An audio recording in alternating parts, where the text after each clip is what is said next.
sneaky Bean. Bean, she shouts, like one of those screaming monkeys, and Ivy's stirring. She looks like one too, said Bean. Do we need more rosemary? Sure, Ivy said. Put some more in. Bean, you've got to come home now, Mom says. She's too lazy to walk across the street, said Bean. My mom tells her to go get me, and she just stands on the porch and screams. She's lazy, Ivy agreed. She looked at the jars on the shelf. She had a little bit of nutmeg and a lot of seeds she had found in the backyard. She had some dead bugs. She had plenty of baking soda. The problem was mixing potions from her magic book was that she never had exactly the right ingredients. Sometimes she didn't even know what they were. The keeping away evil spirits potion had an ingredient called pony. Ivy didn't think they meant a real pony. She didn't have a pony.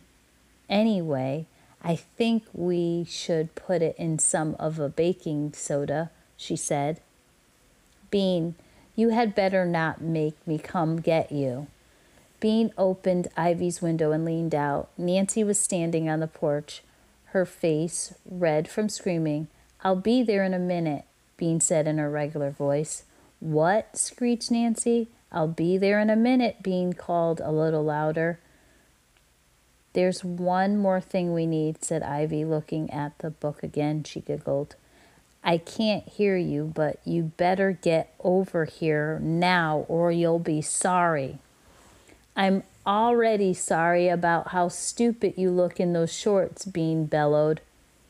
There was a tiny silence, and then Bean's front door banged shut. Nancy was going to tell their mom. She's, said Bean, she's so touchy, but I guess I should go home. My mom will be mad if she has to come get me. Okay, said Ivy. I can do the rest by myself, but you have to get the last ingredient. She giggled again. It's the most important one. What is it? Said Bean, looking around for her shoes. The hair of an enemy, said Ivy. A big grin spread over Bean's face. How much? Not much, Ivy said, just a handful.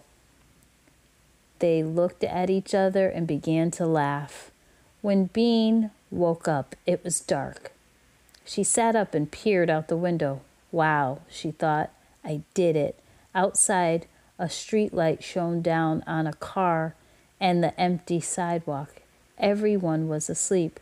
Even though she hadn't really expected to wake up in the middle of the night, Bean had placed a pair of scissors on the table beside her bed. She took hold of them, pointy end down, and began to tiptoe walk down the hall to Nancy's room. It was funny to be awake when her parents weren't. There were shadows wavering on the walls. Bean began to feel a little scared. It wasn't that she was scared she'd get caught. It was more scary not to be caught. How could her parents not know that she was up? Nancy liked her door closed at night. Bean had always thought that was weird, but now it was just plain annoying because Bean had to open the door without making a sound. Very, very slowly she turned the knob. Quietly, she pushed the door. It gave one sharp creak and then swung open. Nancy kept her door closed, but she kept her curtain open. That was very handy because the street light coming in the open window gave Bean enough light to see.